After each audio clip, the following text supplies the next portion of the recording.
Bonjour à toutes, bonjour à tous et bienvenue sur Terra Mucho, les podcasts qui amplifient les voix des femmes engagées pour l'environnement. Aujourd'hui, on va à la rencontre d'une jeune femme. Elle s'appelle Aminata Malika Kaboré.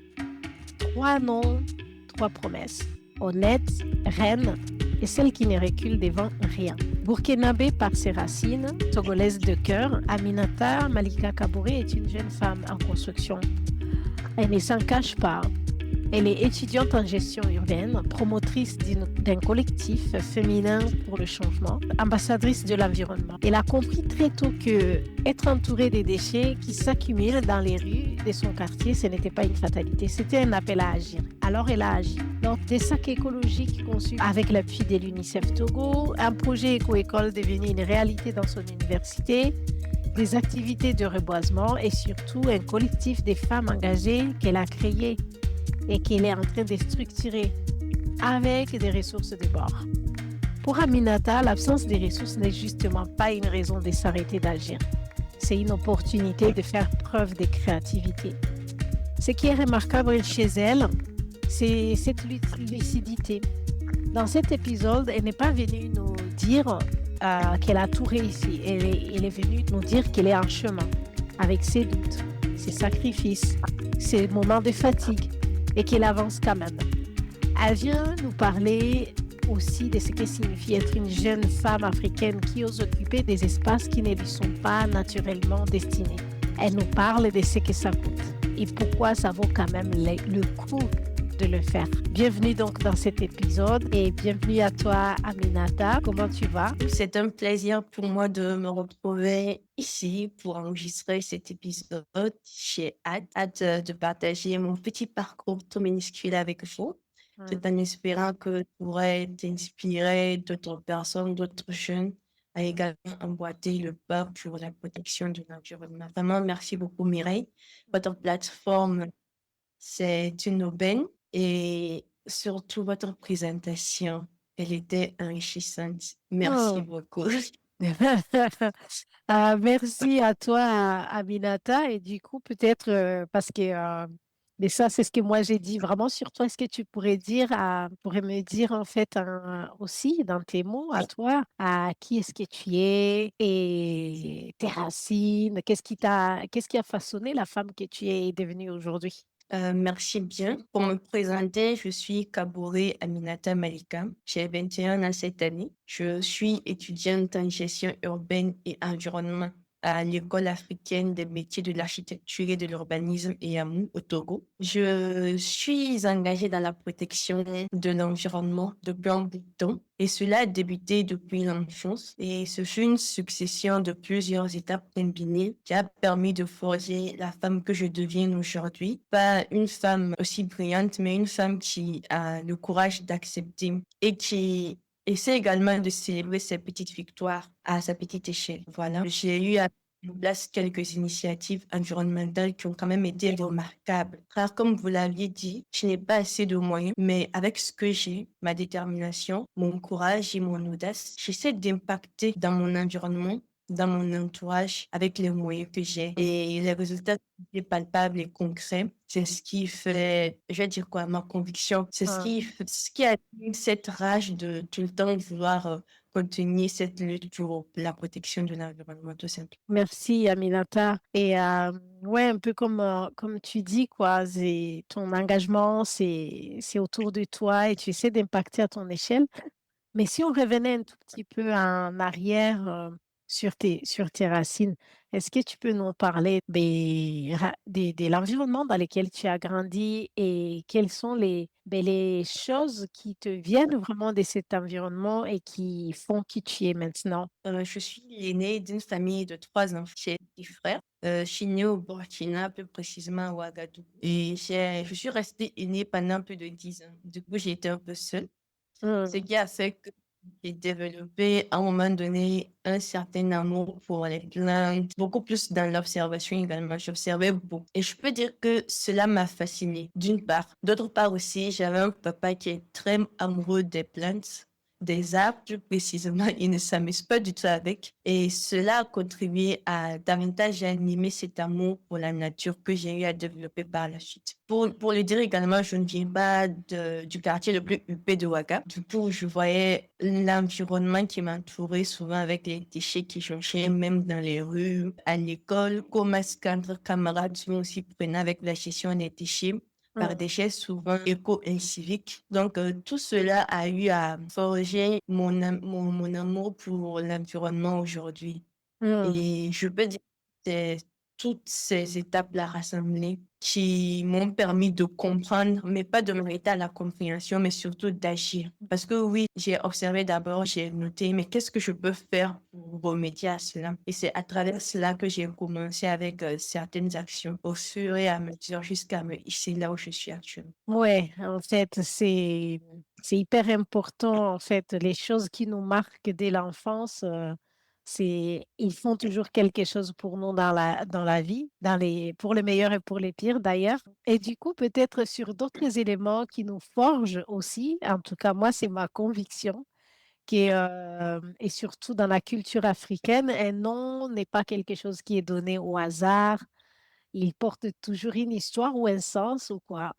Est-ce que toi, tu sais, c'est vrai que j'ai rencontré certaines femmes ici qui m'ont dit, ah tiens, non, moi je ne sais pas, je ne connais pas, mais moi je suis congolaise, je viens de la RDC et vraiment dans ma culture de l'Est du Congo là-bas, quand on donne un nom, c'est parfois à cause d'une circonstance, d'un événement ou quoi, il y a toujours un petit sens.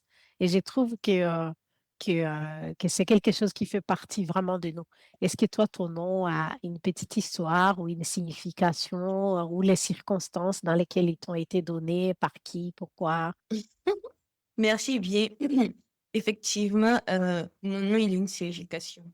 D'abord, je viens d'une ethnie patriarcale, du coup, automatiquement, je prends le nom de mon père. Cependant, oui, et les prénoms viennent après. Les prénoms, beaucoup plus, ce sont les parents qui essaient de, voilà, s'entretenir en fonction des circonstances et tout, on les attribue. Mon nom, c'est Kabore. Et en langue morée, bon, c'est une langue parlée par les Mossi. Mm, C'est une ethnie assez opportune. Ça veut dire ne recule devant rien. Voilà. mm, Et ce nom-là, il me suit beaucoup. Et je mm, peux dire que d'une manière inconsciente, ce nom anime cette force en moi, cette détermination en moi qui, lorsque je suis face à des défis, à des épreuves, j'arrive quand même à m'en sortir. Voilà. Maintenant, pour mm, revenir à mes prénoms, j'en ai deux, Aminata et Malika, tous deux des prénoms arabes, car je suis issue d'une famille musulmane de maman chrétienne. Aminata, c'est un prénom qui a été octroyé par mon grand-père parce que j'étais sa première petite fille. Et le prénom, c'était le prénom à sa petite sœur qui est décédée en Côte d'Ivoire, qui l'affectionnait beaucoup. Et je mm, pense que d'une manière ou d'une autre, il voulait revoir cette femme-là, sa petite fille. Du mm, coup, il l'a donné. Et ce prénom signifie également honnête en langue arabe. Et mm, j'aspire vraiment à le faire chaque jour que tu fais. Du coup, c'est avec beaucoup, je vais dire quoi? C'est avec un fardeau que je reçois ce prénom-là, tout en aspirant l'incarner. Tout en aspirant l'incarner. Et Malika signifie reine. Ça a ça a une relation étroite avec la reine de Saba. Ce prénom m'a été mm, octroyé par mon, voilà. Qui, il y a son oncle maternel qui s'appelait Malik, chez qui il a vécu, qu'il appréciait beaucoup. Et du coup, il s'est dit que lorsqu'il aura une fille, il l'appellerait Malika. Et mm, voilà. Et en langue arabe, Malika, ça signifie reine, leadership, la manière d'agir, la manière de se tenir. Et je vous assure que chaque jour que Dieu fait, c'est comme une quête en moi. J'aspire mm, vraiment à cette femme-là, cette femme leader, cette femme qui sait se tenir droite dans l'ensemble des actions qu'elle mène, cette femme qui impacte, qui valorise les autres tout en émergeant. Donc, mm, c'est un peu l'histoire de mes trois prénoms mm. que, auxquels j'aspire réellement et j'espère un jour pouvoir matérialiser l'ensemble de ces noms et prénoms qui m'ont été octroyés. Merci. En tout cas, tu vois, du haut de tes 21 ans, tu as des accomplissements. Moi, j'ai l'impression que tu incarnes déjà très bien ces noms-là, avec la conscience que tu as, avec une grande femme dans une petite fille, on va dire comme ça, dans une très jeune fille. C'est déjà très impressionnant. Et on a commencé à parler un peu déjà, Malika, de ton engagement environnemental. Et je sais que parfois, quand on parle de l'engagement environnemental, chacun se fait son idée en fonction des domaines qui l'intéressent. Mais toi, en quelques mots, tu dirais, comment tu t'es, comment tu décrirais ton engagement environnemental? C'est quoi? Mon engagement environnemental, je le décris comme des actions concrètes et pratiques dans mon entourage dans un premier temps. Hmm. Dans mon entourage, les actions et les initiatives que j'ai eu à mener touchaient directement mon entourage de moi. Vous voyez, j'ai commencé par une journée de salubrité. Et cette journée-là, je l'ai fait à l'école. Par la suite, je suis allée avec un concours éco-école qui consistait à proposer des solutions pour mieux gérer les déchets au sein d'une structure scolaire, Hmm. ce qui a été fait et actuellement en train de se matérialiser. Et je me suis dit que moi, je pars à l'école, je vis bien, mais j'en connais qui ne bénéficient pas de cela. Pas par volonté, mais parce que les circonstances de la vie l'ont voulu ainsi. C'est pourquoi j'ai pensé à la conception des sacs scolaires et solaires, pour lesquels je travaille actuellement avec l'UNICEF pour une concrétisation du projet. Il y a également eu le projet 3R, mais qui n'a pas vraiment abouti. Ce projet, je devais le faire en partenariat avec le PNUD Togo. J'ai eu à présenter le projet, mais le projet n'a pas été accepté. Et en plus de cela, il y a souvent les campagnes de reboisement, les Hmm. sensibilisations scolaires, ainsi que les prises de parole dans certains ateliers, au niveau de certains médias aussi. Donc, comme vous l'avez dit, moi, j'interviens avec mes moyens de bord dans mon environnement de base dans un premier temps. Et lorsque les politiques ou les moyens s'ouvrent à moi, j'élargis mon champ d'intervention tout simplement. Mhm. Je me rappelle, tu m'as dit, ben, en fait, c'est un engagement de proximité, mais tu as dit aussi, c'est une manière de penser et de vivre. Qu'est-ce que tu veux dire par là? C'est une manière de penser et de vivre parce que mon engagement environnemental, je le nourris tous les jours que Dieu fait. Lorsque je me réveille, par exemple, lorsque je dors, vous ne me verrez pas laisser de la lumière. Moi, c'est ma manière à moi de contribuer. Même lorsque je sors et que je vois un plein jour qu'il y a de la lumière, je l'éteins parce que bon, je trouve que à moins que l'on ait des problèmes, Dieu, on est à mesure quand même de voir. J'essaie de moins utiliser les sachets plastiques. Hmm. J'ai de sacs en carton et tout, des sacs biodégradables que j'essaie d'utiliser pour la plupart du temps. Même parlant de l'eau, je suis très économe parlant de l'eau. Je n'aime pas vraiment le gaspillage. Et même Hmm. la nourriture, vous voulez que je pique une crise, c'est de servir une nourriture que vous savez que vous n'allez pas finir de manger. Ah là, non, je suis pas du tout d'accord. C'est l'écologie en action, en tout cas. Aminata, donc du coup, tu as dit en fait que c'est surtout en observant autour de toi. C'est cette observation qui t'a permis de commencer à agir. En observant, tu as commencé à agir. Mais est-ce que tu as observé quelque chose de particulier qui a été peut-être pour toi un élément déclencheur qui t'a dit, en fait, c'est maintenant que tu dois commencer à agir, qui t'a précipité en fait dans l'action environnementale, quelque chose de très précis. Quelque chose qui m'a précipitée, je dirais que j'ai toujours voulu agir. Dans ma manière de penser et de vivre, j'agissais. Maintenant, je voulais agir de façon plus externe, à une échelle beaucoup plus élargie, à une échelle du moins beaucoup plus élargie. Et pour cette action-là, une certaine responsabilité, un certain titre qui me permettrait de toucher plus de monde. Donc, dès que j'ai été élue, je me suis dit, voilà, j'ai enfin l'occasion de m'exprimer, de faire valoir ce que j'ai vraiment envie de faire valoir. Et j'ai saisi cette occasion-là, cette opportunité pour matérialiser mes pensées, matérialiser mes idées envers l'environnement. Donc, un concours Miss dans ton école, c'est ça? C'était un concours de beauté ou un concours de quoi? C'est un concours de valorisation de la femme de façon générale D'accord. qui mélangeait de beauté et culture. Mhm. Voilà, auquel j'ai participé et Dieu merci, j'ai été retenue et je me suis servi de ce tremplin-là pour valoir mes idées et mes pensées en action en Mm. faveur de la protection de l'eau. Donc, tu peux vraiment dire que finalement, ce concours et d'avoir gagné ce concours a été vraiment un élément qui t'a permis, dans certains milieux, d'agir là où tu n'aurais pas pu agir sans ce titre-là, c'est ça? Oui, je suis très reconnaissante parce que ce titre-là, il m'a permis, dans un premier temps, d'abord me faire comprendre que j'ai la capacité Mm. d'entreprendre des choses, que j'ai beaucoup de potentiel et de ne pas seulement m'arrêter là, que je pouvais aller au-delà de ce que je pensais avec ce titre-là. Donc, comme vous l'avez dit, ce titre-là fut un élément déclencheur Mhm. et je le dis. Ouais, eh bien, impeccable. Tu vois, il y a par moment, il y a toutes ces choses-là. Il y a certaines qui passent à côté de ça, qui vont négliger ça, qui vont pas voir ça. Et toi, tu avais eu la clairvoyance de se dire, ben, en fait, ouais, si je l'ai réussi, ça peut me permettre de me donner une certaine crédibilité euh, pour que je puisse agir et ça t'a servi. Donc, du coup, avec ça, tu as commencé à prendre des initiatives, même si tu les prenais aussi avant, mais tu as renforcé un peu plus. Tu as créé des espaces, en particulier ce collectif des femmes euh, et d'autres. Est-ce que tu peux nous parler de ces collectifs, en fait? Ça vise quoi? Où est-ce que ça se passe? Ça consiste en quoi?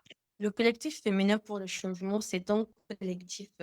Avant de répondre à la question, en réalité, quand j'ai intervenu la fois passée dans la session de Mosaïque Moisi, je me suis dit que c'est ce que je voulais créer en réalité. Au fait, lorsque j'ai été élue Miss Yamo, j'ai commencé par la création de ce collectif-là. Hmm. Et lorsque j'organisais les activités et tout, j'associais ce collectif-là à l'organisation des différentes activités. Donc, c'est un collectif féminin pour le changement dans lequel les femmes, les jeunes sont les piliers de développement communautaire. Hmm. Voilà, c'est comme ça, je le caricature.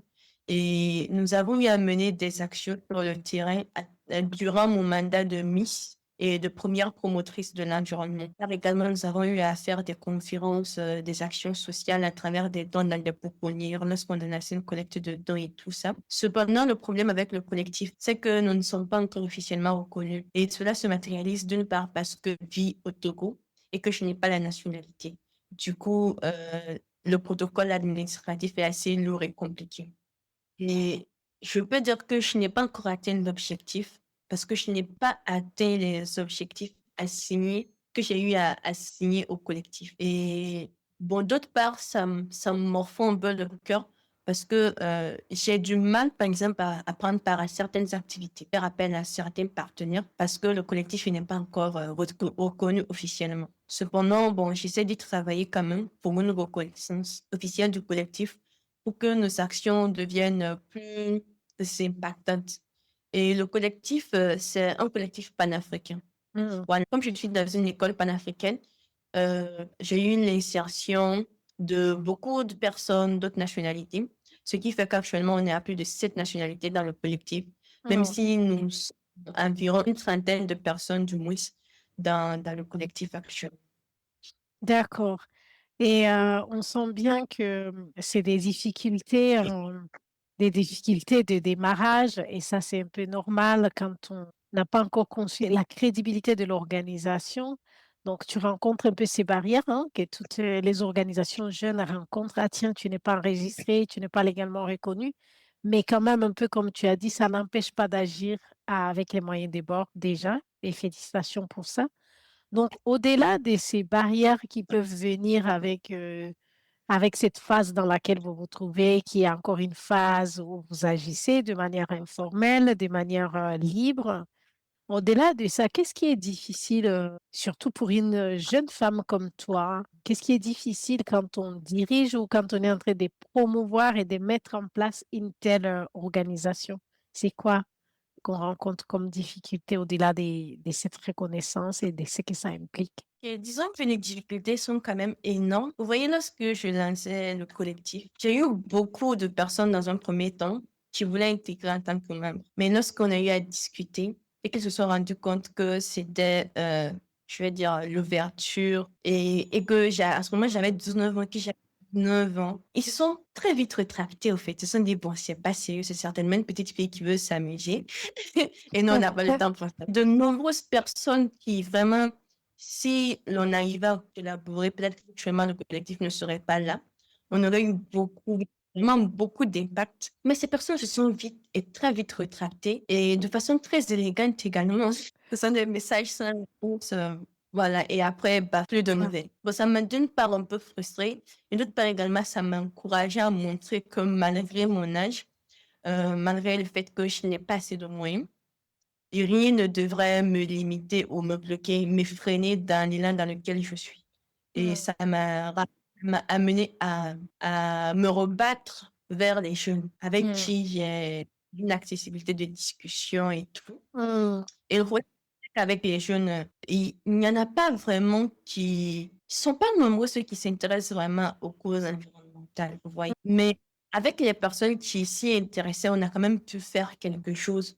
Je ne sais pas si, bon, je me suis posée à plusieurs reprises, j'ai essayé de réfléchir, j'ai même discuté avec certaines personnes qui m'entouraient pour comprendre un peu.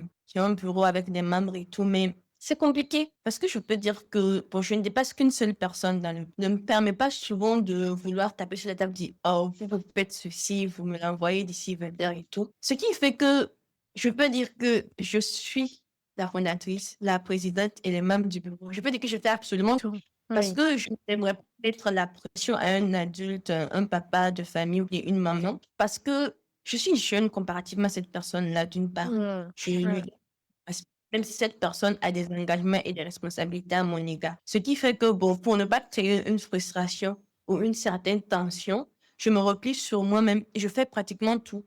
La communication, la rédaction des documents, absolument tout. Je ne ferai même les affiches, c'est moi qui les fais.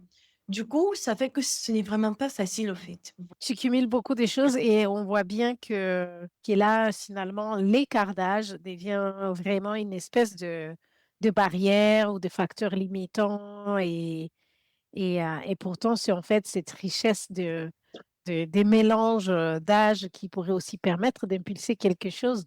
Mais j'ai envie de dire, c'est à peu près le chemin de toute jeune organisation qui démarre et tu verras quand ça bouge, qu'il y a des choses concrètes, et bien, ça va être un peu à une dynamique inverse. Moi, je le souhaite en tout cas. Et donc, du coup, dans ton parcours, Aminata, il y a eu des moments comme tu viens de le dire, hein, mais là, c'était le fait d'être jeune femme qui rendait certaines opportunités ou espaces inaccessibles. Mais est-ce qu'il y a des moments où aussi, parce que tu es une femme, cela a dû être un peu compliqué pour toi?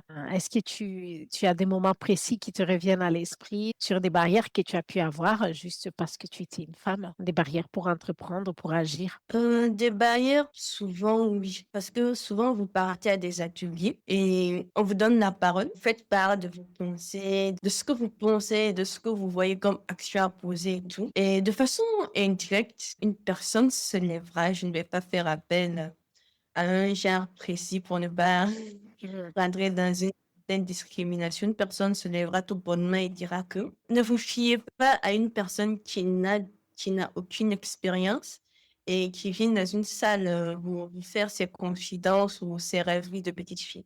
Même si ça n'a pas Wow. vraiment été prépondérant, il y a déjà eu un cas. Cependant, d'autre part aussi, il y a ces personnes-là qui sont là et qui, d'une manière invisible, vous portent beaucoup. Mhm. Je me rappelle, durant une des conférences, j'étais allée, j'ai intervenu, c'était bien. On m'a félicité et tout. Je suis rentrée et après, c'était vraiment compliqué parce que à l'école, ça commençait à chauffer. Il y avait les projets, les ateliers et tout. Et d'autre part, moi-même, ça n'allait pas vraiment trop bien. J'étais un peu malade et tout. Et après, il y a un monsieur qui m'appelle, qui me dit, ah, il y a RFI qui est de passage au Togo et on aimerait que tu interviennes sur un sujet environ. Et ces, ces coups de fil-là, ces messages Mhm. inattendus, raniment même lorsqu'on est fatigué, Mhm. même lorsqu'on se dit que là, je ne vais plus rien faire, je suis fatiguée, je vais me reposer pour une fois. Mhm. Lorsqu'on entend ça âge-là, ça nous dit, mais bon, finalement, ce qu'on faisait, c'était pas pour nous. On n'a pas de continuer, on a le devoir de continuer. Mhm. Parce qu'il y a des gens qui croient en nous, il y a des gens qui nous encouragent, il y a des gens qui croient en ce qu'on fait. un peu ça, ce que je peux donner comme exemple. Mais je peux Mhm. dire qu'il y a beaucoup plus d'encouragement que de mépris, même Ouais. s'il y a eu des éléments là. Ces éléments ne sont pas comparables aux encouragements, aux Ben, félicitations que j'ai eu à recevoir de la part de tout le monde en général. c'est hyper intéressant aussi ben, que tu le vois comme ça, en fait, de le voir comme, ben ouais, c'est peut-être des moments isolés, des personnes isolées, des cas isolés, et que finalement, tu te focalises sur, je reçois beaucoup d'encouragement, de félicitations, d'appui d'autres personnes qui sont là à m'encourager. C'est une manière positive aussi de générer de l'énergie positive autour de soi. Et du coup, en fait, parce que, comme on l'a dit, comme tu l'as dit au tout début, là, ben, cet engagement environnemental, c'est un engagement que tu fais, et c'est comme tu l'as décrit, un engagement de proximité que tu fais dans ta vie de tous les jours. Là, c'est des engagements aussi dans ton université et tout ça. Et c'est-à-dire qu'en parallèle, tu es toujours étudiante, en train de continuer ton cursus et tout ça. Porter un engagement aussi exigeant, faire ses études en même temps, doit avoir un impact, non, sur sa vie personnelle. Comment tu fais au quotidien pour garder ton équilibre, pour continuer tes études et bien réussir, et pour continuer ses engagements et rêver et innover et mettre en place et tout ça, comment tu fais? Qu'est-ce qui te permet en fait d'avoir un équilibre et de ne pas abandonner un truc au détriment d'un autre? D'abord, ma présence au Togo se justifie par les études dans un premier temps. Je suis boursière d'État. La priorité, ce sont mes études. Je le sais entièrement. D'autre part, également, je sais que je nourris une passion pour l'environnement. Maintenant, j'essaie de concilier les deux. Vous voyez, quand j'étais un peu plus petite, elle ne me laissait pas sortir jouer avec les autres. J'étais un peu trop seule, vous voyez. Hmm. Mais je sens que j'avais beaucoup d'énergie et tout à donner. Donc, je ne sais pas trop si ça se dit ou c'est faisable, mais je me dis que je suis à mesure de faire plusieurs choses à la fois. D'aucuns parleront de multipotentiel. Du lundi au vendredi, je sais que j'ai les cours. C'est vrai que souvent, je rate certains cours, mais je n'encourage personne à le faire. C'est pas du tout bon. Pour avoir une certaine approximation de mon temps, des besoins, des tâches que je ferais, histoire de ne pas vraiment m'éparpiller. Hmm. Parce que plusieurs personnes m'ont dit, Malika, tu es sûre que tu vas tenir la série de la twist d'exploser. Tu es au Togo pour les études, vas-y, étudie, arrête tes activités à ne pas finir là. J'ai entendu beaucoup de dire de ce genre-là. Mais je sais ce que je vaux, je sais où j'aimerais aller, je sais d'où je Hmm. viens également. Je me donne les moyens de parvenir à mes objectifs et de faire de mes ambitions et de mes rêves une réalité. C'est hyper intéressant et du coup, ben oui, ça doit être très demandeur tout ça. À quoi ça ressemble un peu ta journée? Ta journée, elle ressemble à quoi? Elle commence à quelle heure et elle finit comment? D'habitude, je me réveille à 6 heures et les cours finissent à 18h30, mais pour la plupart du temps, avec les activités personnelles, les activités du club, je rentre souvent à 22 heures, souvent à 20h30. Si je n'ai pas de devoir le lendemain, j'essaie de me Ouais. nourrir, de prendre, voilà, et de me reposer. Si j'ai un devoir, mais forcément, je vais veiller. Chez nous, on appelle ça la charrette, je vais charretter toute Mhm. la nuit Mhm. histoire d'avoir une note. Cependant, il y a des jours où je n'ai pas vraiment grand-chose à part les études et tout. Il y a des jours aussi où les activités s'entremêlent. Vraiment obligée de faire un marathon, mais de ouf, histoire Ouais. de caler les choses, d'ajuster pour qu'il n'y ait pas de confrontation dans Mhm. les différentes activités, dans le timing également.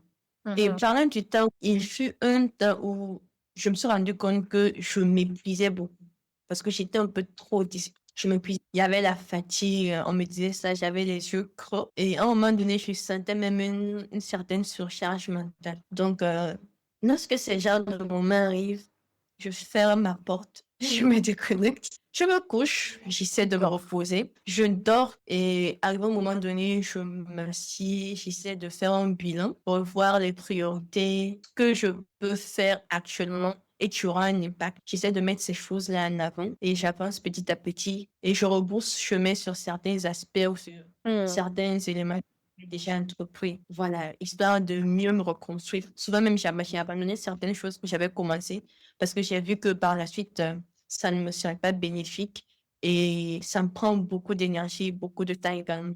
Donc, j'essaie vraiment de faire le vide et d'avancer Et du coup, peut-être il y a quelque chose qui me vient à l'esprit, en fait. D'où est venu cet esprit de, ben justement, d'engagement, de combativité? Est-ce qu'il y a-t-il des femmes proches ou lointaines qui t'ont inspiré, en fait? Parlant des femmes d'une combativité, bon, moi, je vois directement ma grand-mère maternelle et paternelle.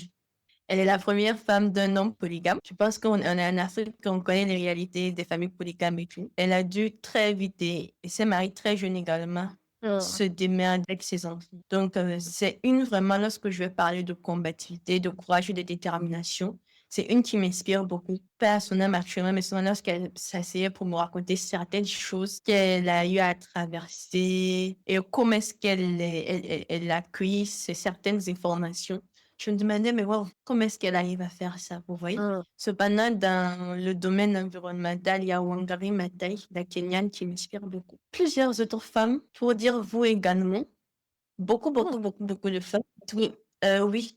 D'aucuns diront que je ne suis pas sérieuse, mais lorsque moi je prends une personne, il y a toujours quelque chose en elle que je hum, trouve de bon et oui, d'intéressant et que j'aimerais également à mon tour cultiver. hum, Donc, pratiquement, je vois quelque chose qui m'attire, qui m'interpelle. Je pourrais travailler à devenir ou à acquérir cette partie de Madame Mireille là. Et moi, j'aimerais travailler cette partie-là. Du coup, vous êtes une inspiration. J'ai beaucoup aimé la manière dont Wangari Maathai a mené sa lutte environnementale. Et j'aimerais avoir cette détermination et ce courage-là d'aller au bout de l'ensemble des activités ou des initiatives environnementales que j'aurai à mettre en place. J'aime beaucoup l'éloquence de Wamba Elda. C'est une Burkinabé qui vient prendre la parole devant moi et tout.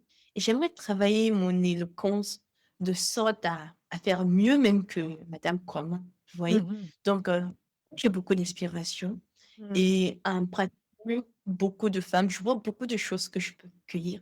Et je pense que c'est ainsi que je pourrais forger ma personnalité. D'aucuns diront que j'en ai, mais j'essaie vraiment de forger une personnalité parce que je suis en pleine construction. Il y a beaucoup de doutes souvent lorsqu'on avance, surtout lorsqu'on est jeune.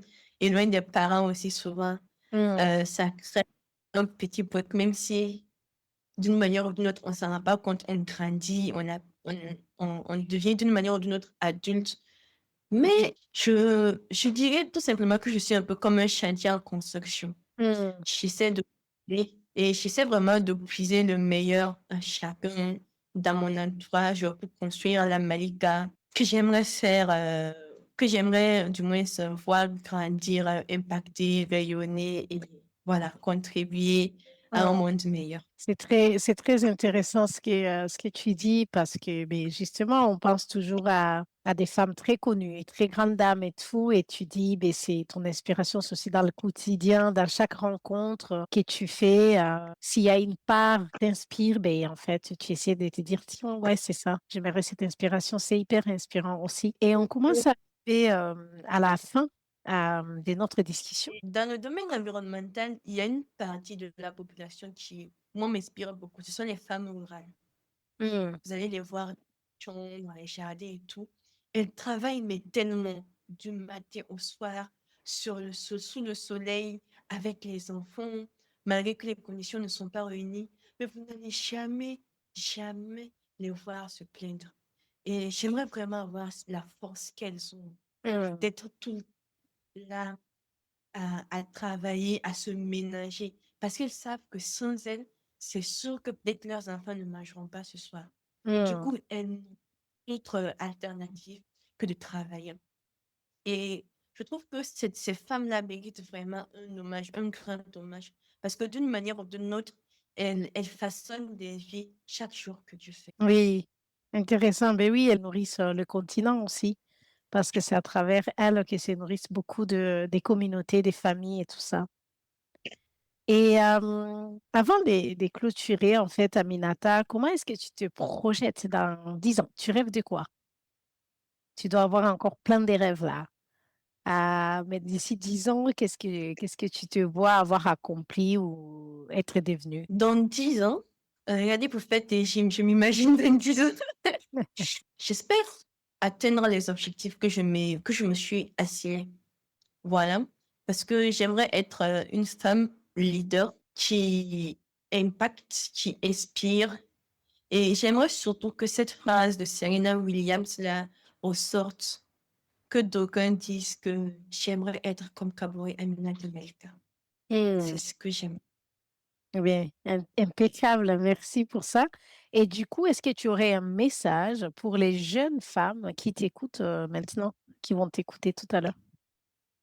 Et je ne suis pas maîtresse de vérité absolue. Je ne suis pas également une grande connaisseuse, mais je suis inquiète. J'aimerais leur dire de ne pas avoir peur. Nous, les femmes, nous sommes l'autre moitié du ciel. Vous êtes des flammes. Ayez le courage de rentrer dans les milieux qui vous semblent inconnus et prenez votre place. Surtout, brillez, brillez encore et encore. Et n'ayez vraiment pas peur. Osez, allez-y. Lorsque vous sentez qu'il y a quelque chose en vous que vous pouvez partager, vous avez des ailes à déployer, n'hésitez pas. Le problème avec nous, c'est comment démarrer. Lorsque vous sentez qu'il y a quelque chose qui vient, lancez-vous. N'hésitez Hmm. vraiment pas à débuter quelque chose et donnez-vous les moyens d'y arriver. La femme a la capacité de donner la vie. Qu'est-ce qu'elle ne peut faire sur ce bas monde-là? Donc, donnez-vous les moyens d'atteindre vos objectifs. Vous êtes une femme, vous êtes une dame, vous êtes une flamme, vous êtes la moitié du ciel. Allez-y, foncez, atteignez vos objectifs et devenez reine tout simplement. Merci. Eh bien, c'est sur ces belles paroles qu'on va clôturer cette discussion, Aminata. Je te remercie énormément d'avoir Ouais. partagé ton expérience et aussi je te remercie pour cette bonne énergie, ton sourire aussi. Et ça m'a fait plaisir de te connaître en tout cas. Merci beaucoup. Merci à vous. Chère auditrice, chers auditeurs, vous venez d'entendre Aminata Malika Kabouré. Donc, vous venez de découvrir qu'elle est une jeune femme qui a transformé l'indignation face aux déchets dans ses rues en un projet concret et le manque de ce cadre en raison de plus de créer le sien. Elle a manqué un cadre, elle a créé le sien. Aminata nous a rappelé une chose aujourd'hui. La première ressource, c'est nous-mêmes, notre engagement, notre énergie, notre volonté d'agir. Pas de financement, pas encore de reconnaissance légale. Avec rien, des sacs écologiques, des éco-écoles, des jeunes mobilisés, un collectif de femmes qui avancent a vu le jour. Parce que l'engagement, lui, n'attendait pas. L'engagement d'Aminata. Merci donc d'avoir été là pour cet épisode. Ce podcast existe pour amplifier les voix comme celle d'Aminata. Les femmes qui agissent, qui doutent parfois, mais qui ne reculent devant rien. Si cet épisode vous a touché, partagez-les, faites voyager cette voix, parce qu'amplifier les voix de ces femmes, c'est aussi protéger les communautés qu'elles portent. À très bientôt dans le nouvel épisode.